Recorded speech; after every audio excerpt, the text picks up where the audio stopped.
Salut, aujourd'hui je vais vous apprendre quelque chose sur Snapchat qui m'a fait extrêmement peur, que je viens de découvrir. Il est minuit et demi le soir et je tourne cette vidéo. Merci à Marilou, ma copine, qui m'a fait découvrir ça. On se parlait sur Snapchat et elle m'a envoyé un screenshot qu'elle a découvert. Et honnêtement, c'est quelque chose de Snapchat que je ne connaissais pas du tout et je pense que vous le connaissiez pas non plus. Et moi, ça m'a vraiment frappé. Je me suis dit, je vais faire une vidéo tout d'un coup pour vous informer. Si je parle un peu bizarrement, c'est parce qu'il est tard et je suis fatigué, mais je fais quand même cette vidéo-là parce que c'est quelque chose qui m'a extrêmement frappé et je vais vous le montrer. Je vais vous faire un exemple sur mon compte Snapchat, mais après cette vidéo-là, allez voir sur votre compte Snapchat, vous allez voir que c'est complètement fou et surréel. Alors, comment je filme mon écran? Vous allez sur Snapchat, là on me voit ici, excellent. Vous allez dans les réglages, tac, la petite roue en haut. Vous descendez jusqu'à gérer. Vous cliquez. Vous allez dans style de vie et centre d'intérêt. Et là, il y a une liste qui apparaît qui est assez spéciale. C'est plein de catégories. Par exemple, amis des animaux, aventuriers dans l'âme, cinéphiles, clients de casino, etc., etc.,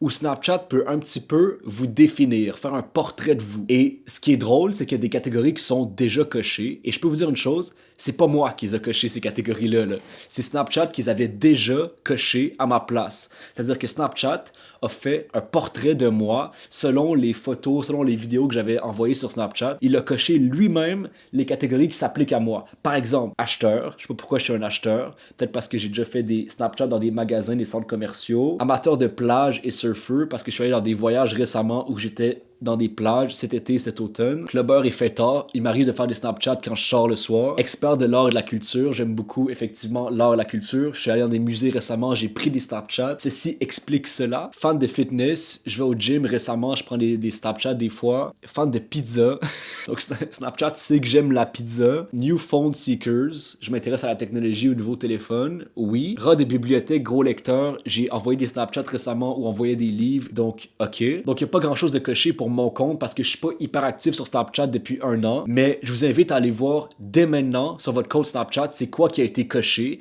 et vous allez voir, c'est vraiment fou de voir qu'il y a un portrait de vous qui a été fait par Snapchat sans votre permission et c'est pas vous qui avez coché. Pour vrai, c'est frappant. Et ce qui me frappe, c'est pas juste que, ok, Snapchat a quelques informations, a quelques-unes de vos photos et de vos vidéos, puis il a fait un petit portrait de vous. Ce qui est frappant, c'est que maintenant, Snapchat peut soit vendre vos informations, ça a déjà été vu dans le cas de Facebook, par exemple, il y a eu un grand scandale, soit simplement mieux cibler la publicité pour que ce soit exactement ce que vous allez rechercher. Et ça, mais ça fait quand même un petit peu peur. Je suis pas là pour juger, je suis pas là pour faire de conclusions hâtives, mais ça m'a fait quand même assez peur. Et je pense que vous devriez le savoir. Et c'est vraiment pas quelque chose qui est très connu, ça. Bref, allez voir sur votre compte Snapchat. Je vous invite à taguer vos amis dans les commentaires pour qu'ils puissent faire la même chose. Vous pouvez partager la vidéo. C'est vraiment intéressant de savoir que les géants du web, Facebook, Google, Snapchat, ont nos informations et ils peuvent faire n'importe quoi avec ces informations-là. On le sait pas jusqu'où ça peut aller. Voilà, c'était quelque chose que je voulais vraiment vous partager. C'est vraiment quelque chose que j'ai fait dans l'urgence un petit peu. J'espère que vous avez aimé cette petite vidéo. Vous pouvez me suivre sur les réseaux. Merci encore à ma copine Marilou pour la découverte. Bonne soirée, bonne journée.